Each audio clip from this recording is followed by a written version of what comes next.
নমস্কার বন্ধুরা, টেস্টি কিচেনের আরও একটি নতুন পর্বে আপনাদের সবাইকে স্বাগত।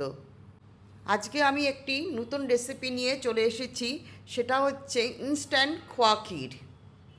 অনেক রান্নাতে এবং মিষ্টি তৈরির ক্ষেত্রে ভীষণই গুরুত্বপূর্ণ উপকরণ হলো এই খোয়া ক্ষীর। তো চলো বন্ধুরা, খোয়া ক্ষীর বানাতে কী কী লাগছে একবার দেখে নিই। এখানে আছে 1 cup milk powder, half cup দুধ, আর তার সাথে নিয়েছি এখানে 1/4 কাপ ফ্রেশ ক্রিম, আর আছে বড় চামচের 1 চামচ ঘি।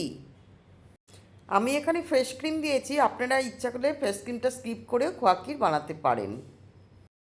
এখানে আমি প্রথমেই কড়াইটাকে গরম করে নিয়ে বড় চামচের 1 চামচ ঘি দিয়ে দিলাম, এবং তার সঙ্গে আর 1 চামচও আমি এখানে ঘি দিয়ে দিচ্ছি। তাহলে মোট আমি এখানে বড় চামচের 2 চামচ ঘি দিয়েছি। আগের থেকেই কড়াইটা গরম করে রাখা আছে বলে ঘিটা দেওয়ার পরে কিছুটা মেল্ট হয়ে গেলে এখন আমি 1/4 কাপ ফ্রেশ ক্রিম দিয়ে দেব, এবং এই ঘি আর ফ্রেশ ক্রিমটাকে ভালো করে মেলাতে হবে। এখানে ঘি আর ক্রিমের মিশ্রণটাকে ভালো করে আমি মিশিয়ে নিয়েছি। এখন আমি এখানে হাফ কাপ মতো দুধ ঢেলে দেবো। এখানে কিন্তু ঠান্ডা দুধ, গরম দুধ দেওয়া যাবে না, এবং এটাকে আবার ভালো করে মিশিয়ে নিতে হবে। এই অবস্থায় কিন্তু আমার গ্যাস বন্ধই আছে। এখন আমি গ্যাসটা ধরিয়ে দিলাম, ধরিয়ে দিয়ে গ্যাসের ফ্লেমটা একদম লোতেই রেখেছি। এখন আমি দুধ ঘিয়ের মিশ্রণটাকে ভালো করে ফুটিয়ে নেব 2 মিনিট মতো। এই সময় দুধটাকে অনবরত নাড়তে হবে। অনবরত নাড়তে নাড়তে দুধটা এখানে ভালো করে ফুটে উঠেছে। এই সময় আমি 1 কাপ মিল্ক পাউডার সরিয়ে রেখেছিলাম, সেটা আস্তে আস্তে ঢালবো আর নাড়াতে থাকবো। এখানে কিন্তু একসঙ্গে মিল্ক পাউডার দেওয়া যাবে না। একসঙ্গে মিল্ক পাউডার দিয়ে দিলে এখানে দুধের মধ্যে মিল্ক পাউডারটা দলা বেঁধে যাবে। এখানে আমি ভালো করে মিশিয়ে নিচ্ছি, আর বাকি মিল্ক পাউডারটা আছে যে সেটাও আমি পুরোটাই ঢেলে দিচ্ছি।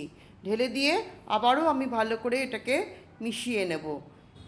এই রকম খোয়া ক্ষীর বানিয়ে তোমরা নানা রকম মিষ্টি জাতীয় খাবারে ব্যবহার করতে পারবে, যেমন গোলাপ জামুন, তারপরে কেশর বরফি, গাজরের হালুয়া, তাছাড়া নানান খাবারে যেমন বিরিয়ানি, পোলাও, এসবেও তো ব্যবহার করা যাবে। এখন আমি এটা অনবরত নাড়াতে থাকবো।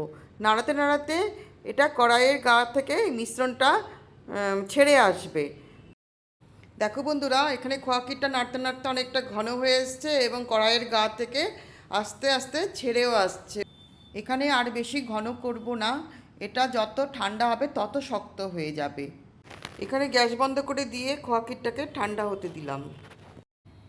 এখানে খোয়া ক্ষীরটা আমার পুরোপুরি ঠান্ডা হয়ে গেছে। এখন আমি এটাকে ভালো করে মেখে নেব। এই খোয়া ক্ষীরটাকে আপনারা এয়ারটাইট কন্টেনারে করে ফ্রিজে 1 মাস অবধি রেখে দেবেন, খুব ভালো থাকবে। তো বন্ধুরা, আমার এই খোয়া ক্ষীরের রেসিপিটা আপনাদের কেমন লাগলো জানাবেন, আর ভালো লাগলে ভিডিওটাতে লাইক করবেন, আমার চ্যানেলটিকে সাবস্ক্রাইব করে পাশে থাকার অনুরোধ রইল। আবার দেখা হবে অন্য কোনো রেসিপিতে। টাটা।